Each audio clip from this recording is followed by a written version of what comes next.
دل کرتا ہے، کبھی نماز کو دل کرتا ہے، کبھی پانی کو دل کرتا ہے، تو کبھی تلاوت کو دل کرتا ہے۔ حضرت علی کا فرمان ہے جب میرا دل کرتا ہے کہ میں اللہ سے بات کروں تو میں نماز پڑھتا ہوں، تو میں اپنے اللہ سے باتیں شروع کر دیتا ہوں، اور جب کبھی میرا دل کرتا ہے کہ اللہ مجھ سے بات کرے، اللہ مجھ سے بات کرے تو میں قرآن پڑھتا ہوں، تو میرا اللہ مجھ سے ہم کلام ہو جاتا ہے۔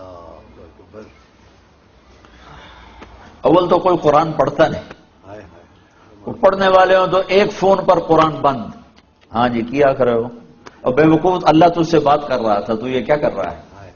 اللہ تجھ سے بات کر رہا تھا۔ کلام اللہ، یہ اللہ کا کلام ہے۔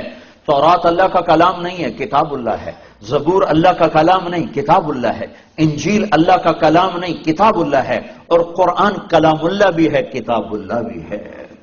یہ اللہ کا کلام ہے جو براہ راست اللہ کی ذات سے نکلا۔ تورات لکھوائی گئی، زبور لکھوائی گئی، انجیل لکھوائی گئی، اس لیے 50 سال کے بعد ہر کتاب تبدیل ہو کے رہ گئی، اور 2 کتابوں کے نام مٹ گئے۔ تیسری کتاب وہ کتاب ہی نہیں جو عیسیٰ علیہ السلام پر اتاری گئی تھی، یہ تو لوقا اور متی، یوحنا اور مرقس، یہ 4 بڑے لوگ ہیں جو حضرت عیسیٰ علیہ السلام کے تقریباً ان 70 سے 110 سال کا فاصلہ ہے۔ پہلا لوقا ہے جو 70 برس کے بعد ہے، اور پھر مرقس تک 110 سال ہیں۔ 70 سے 110 سال کے درمیان ان 4 آدمیوں کی یادداشت میں جو تھا انہوں نے وہ لکھا، اس کا نام بائبل ہے۔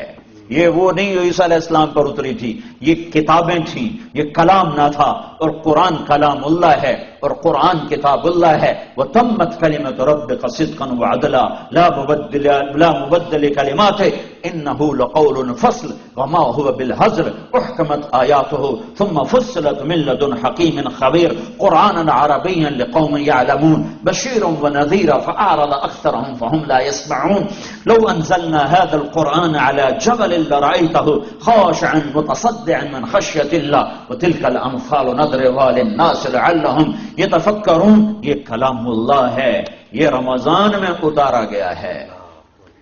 ایک عجب بات ہے، روح طاقتور ہوتی ہے جب جسم پہ بھوک ہوتی، روح میں قوت پیدا ہوتی ہے جب جسم بھوکا ہوتا ہے۔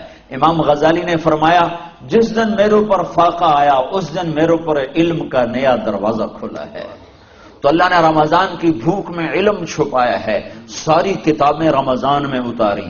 یکم رمضان کو ابراہیم علیہ السلام پر چھوٹے پمفلٹ صحیفے آئے، 2 رمضان کو موسیٰ علیہ السلام پر تورات آئی 2000 سال کے بعد، اور 6 رمضان کو 300 سال کے بعد حضرت داؤد علیہ السلام پہ زبور آئی، اور 1200 سال کے بعد 12 رمضان المبارک کو حضرت عیسیٰ علیہ السلام پر انجیل آئی، اور پھر کوئی 650 سال کے بعد 21 رمضان المبارک کو اللہ تبارک و تعالی نے اپنے محبوب پر قرآن کو اتارا۔ انا انزلناہ فی لیلۃ القدر وما ادراک ما لیلۃ القدر لیلۃ القدر خیر من 1000 شہر۔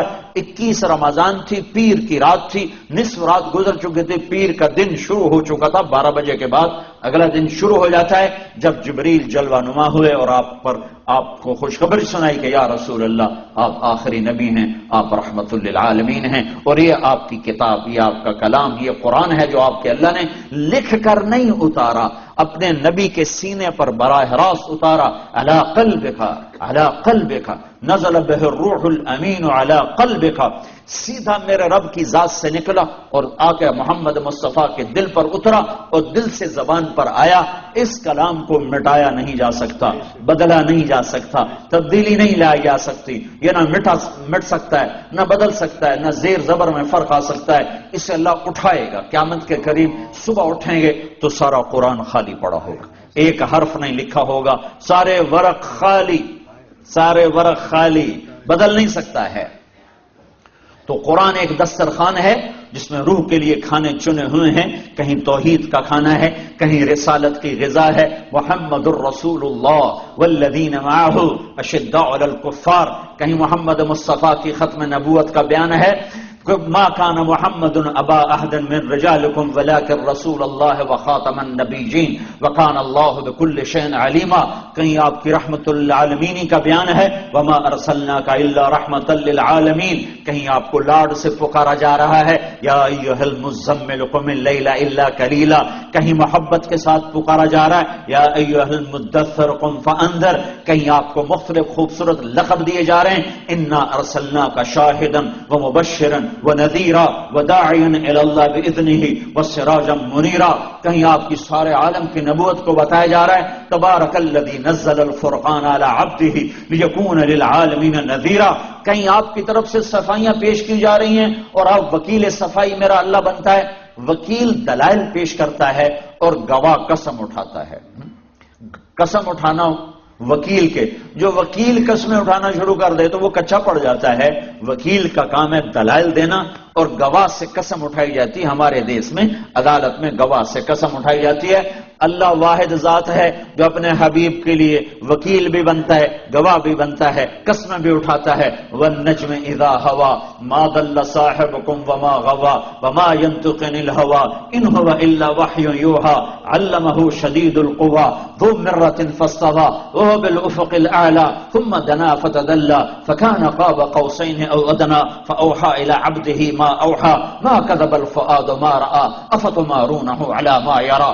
قسمیں اٹھاتا ہے گواہ بن کر، دلائل دیتا ہے وکیل بن کر. فلا اقسم بما تبصرون وما لا تبصرون انه لقول رسول کریم وما هو بقول شاعر قلیلا ما تؤمنون ولا بقول کاہن قلیلا ما تذکرون. قسمیں والضحى واللیل اذا سجى ما ودعك ربك وما قلى وللآخرة خير لك من الأولى ولسوف يعطيك ربك فترضى ألم نشرح لك صدرك ووضعنا عنك وزرك الذي أنقض ظهرك ورفعنا لك ذكرك إنا أعطيناك الكوثر فصل لربك وانحر إن شانئك هو الأبتر. یہ رسالت کو چنا ہے روح کے دسترخوان پر کہ آ اس چشمے سے سیراب ہو. محمدی نظر آ اے امت محمدی نظر آ، اے امت محمد کے نوجوان محمدی نظر آ، اے امت محمد کی بیٹی محمدی نظر آ. تیرا روپ، تیرا سراپا، تیری چال، تیری گفتار، تیرا اٹھنا، تیرا بیٹھنا، تیرا رکنا، تیرا چلنا، تیرا بولنا، تیرا خاموش ہونا، ہر شے سراپا نبوت میں ڈھلا ہوا ہو. تو محمد مصطفیٰ صلی اللہ تعالی علیہ وسلم کی غلامی میں آ جا. اللہ تمہیں ساری دنیا سے آزادیاں نصیب فرما دے گا کہ ایک ہے اوپر اور ایک ہے نیچے، جس سے اللہ نے عشق کیا، پیار کیا، محبت کی، حبیب بنایا.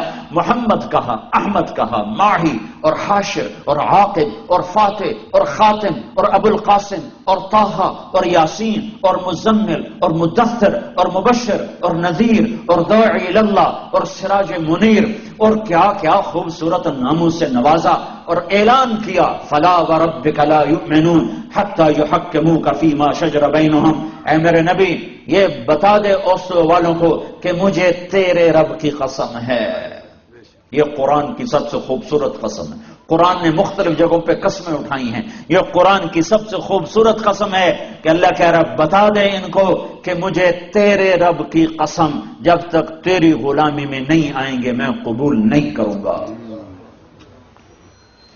تیری غلامی میں آنا پڑے گا. وردی کی قیمت ہے کہ نہیں ہے؟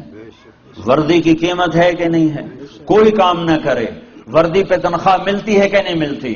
تو کیا میرا نبی ہمیں چیتے کی وردی ہے، شیر کی وردی ہے، اور گدھا بھی وردی میں پھرتا ہے، بلی اور بلوں کی بھی وردی ہے، چوہے کی بھی وردی ہے، پتنگے پروانے کی وردی ہے، مرغے اور مرغی کی وردی. وردی سے نہیں پتا چلتا یہ مرغا ہے یہ مرغی ہے، یہ مور مادہ ہے یہ نر ہے. وردیوں میں ہیں. تمہیں میرا نبی ننگا بھیج گیا ہے، تمہاری کوئی وردی نہیں، تمہاری کوئی پہچان نہیں. میرے نبی کی ہر ادا زندہ ہے، سلامت ہے، موجود ہے، محفوظ ہے، قیامت تک رہے گی. جب قرآن اٹھایا جائے گا تو میرے نبی کی سیرت کو اٹھایا جائے گا. اس سے پہلے کوئی دجال، کوئی بڑے سے بڑا بھی نہیں اٹھا سکتا. یہ محکم کتاب کی طرح محکم حدیث ہے. ایک فتنہ اٹھا پاکستان میں، حدیث تو 300 سال بعد لکھی گئی، پتہ نہیں اللہ کے نبی کی ہے کہ نہیں ہے. ان بیچاروں کو پتہ نہیں ہے کہ یہ کس کا کلام ہے، یہ کس کا کلام ہے اور کون حفاظت کر رہا ہے. میری ماں مر گئی، میرا ابا مر گیا، میں نے ان کی چیزیں اٹھا کے سنبھال کے رکھ لی. میں چھوٹا سا ذمہ دار ہوں، میں اپنی طاقت کے مطابق اپنے ماں باپ کی چیزوں کو ضائع نہیں ہونے دیا. ان کو میرے کسی کام کی نہیں ہے، بس یادگار ہیں. میرے ابے دی ہے، اے میری اماں دی ہے، اے میرے ابے دی شیروانی کھلوتی ہے، اے دی ٹوپی کھلوتی ہے، اے دی خسا پہ ہویا ہے. یہ یادگار ہیں. میں نے اپنی وسعت کے مطابق ان کی چیزوں کو سمیٹا. میرا اللہ کتنا طاقتور ہے جس کی ان القوت للہ جميعا، قل ان الامر كله لله لله الامر من قبل ومن بعد ان الامر كله لله. اس اللہ نے ارادہ